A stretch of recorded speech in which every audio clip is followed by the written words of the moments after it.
तो साली जवाब क्या देती है कि रील बनी मंदिर के गेट पाजी जा, अब वीडियो बना के ढाल बने पाजी जा।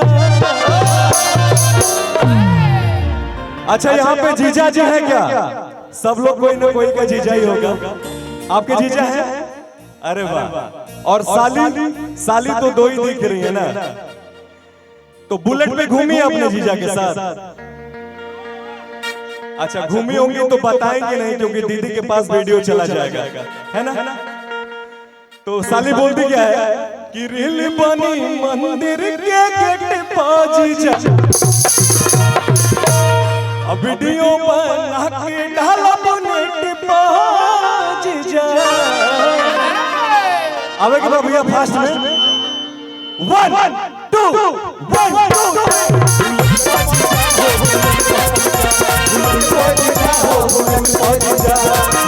घुमावे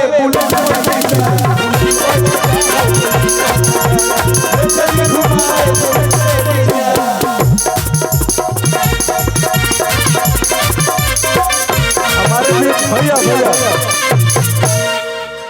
समर भैया के बाद अगर किसी का प्यार आशीर्वाद और सपोर्ट मिला तो हमारे संदीप भैया हैं हमारे बीच में। आ जाएगा भैया एक बार संदीप भैया के लिए और मनोज भैया के लिए आ जाइए, थोड़ा सा आ जाइए। हमारे इतने ही प्यारे भैया गले लगा भाई हमारा। भैया लोग का इतना ज्यादा प्यार है कि हमारे जिंदगी में अगर मट्टी से मैं सोना बना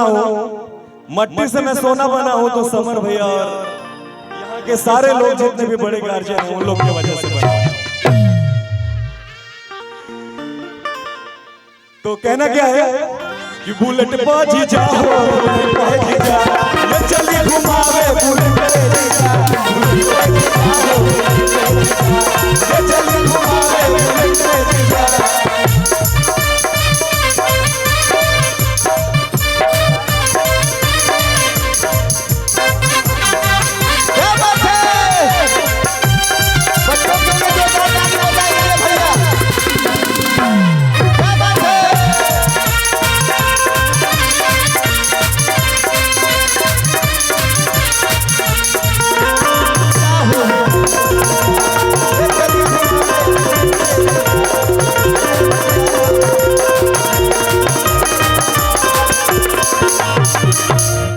इतने छोटे से प्यारे प्यारे हमारे बाबू लोग, एक बार इनके लिए तो अच्छा वाला क्लैपिंग होना चाहिए ना। एक बार बच्चों के लिए बाबू लोग के लिए जोरदार ताली बजा दीजिए तो। अच्छा हम गाना गाएंगे, आप डांस करिएगा पक्का? अच्छा मैं बैठ जाता हूँ। क्या बोलती है साली? बोल कि आज मानव ना जीजा सूट पहन के तैयार बनी ललका जीजा। तो साली क्या बोलती है कि मतलब मैं आज छोटा मोटा गिफ्ट से मानने वाली नहीं, और मैं सूट सलवार पहन के रेडी हूँ, है ना? आज मानेंगे नहीं, जाएंगे तो जाएंगे, है ना? और अब समर भैया के भी स्पेशल सालियां हो गई है, तो भैया को तो घुमाना पड़ेगा ना। बिल्कुल। तो भैया की साली क्या बोलती है? क्या बोलते हैं कि आज मानव ना राउर हल्का जीजा सूट पहन के तैयार बनी ललका।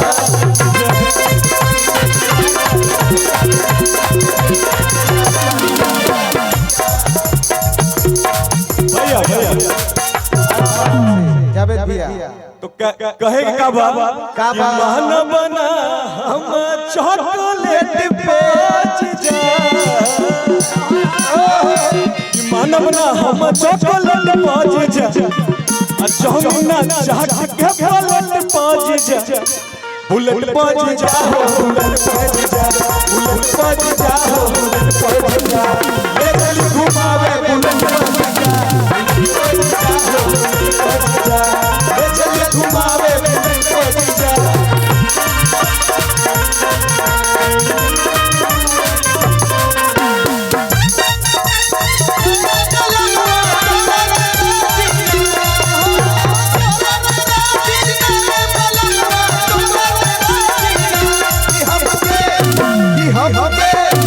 हमके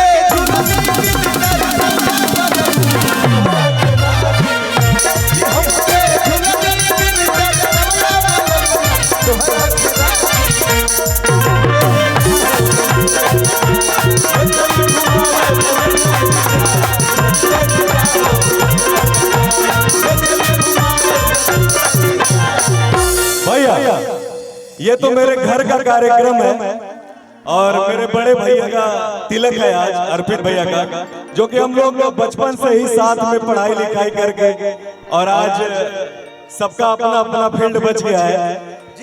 आगे हमारे शशांक भैया हैं, विकास भैया हैं, अरुण पांडे भैया हैं, मेरा छोटा भाई किशन पांडे है। किशन जी आप भी आ जाइए एक बार मंच पे आइए। मेरा भाई इतना मेहनत करता है, एक बार किशन के लिए जोरदार तालियां। तो ये तो प्यारा भाई हमारा किशन जी। ये तो घर का कार्यक्रम है भैया, हम लोग तो रात भर गाते रहेंगे बजाते रहेंगे, है ना। लेकिन हमारी अतिथि जो आई है ना, सबसे पहले खुशी जी और निशा जी, हाँ, तो ये कार्यभार उनको संभालने के लिए दिया जाए, है ना। अच्छा ये गाना और कौन सा वाला? वो वाला। काहे के लगलू ऐसा जे सवारी, मतलब माता रानी का दर्शन करने जाना है तो सजने संवारने की क्या जरूरत है। लेकिन लड़कियों का तो पुराना आदत है मेकअप करने का, है ना। तो जीजा बोलते क्या है कि जाताड़ू माई के दर्शन तुकारी, काहे के लगलू ऐसा जे सवारी।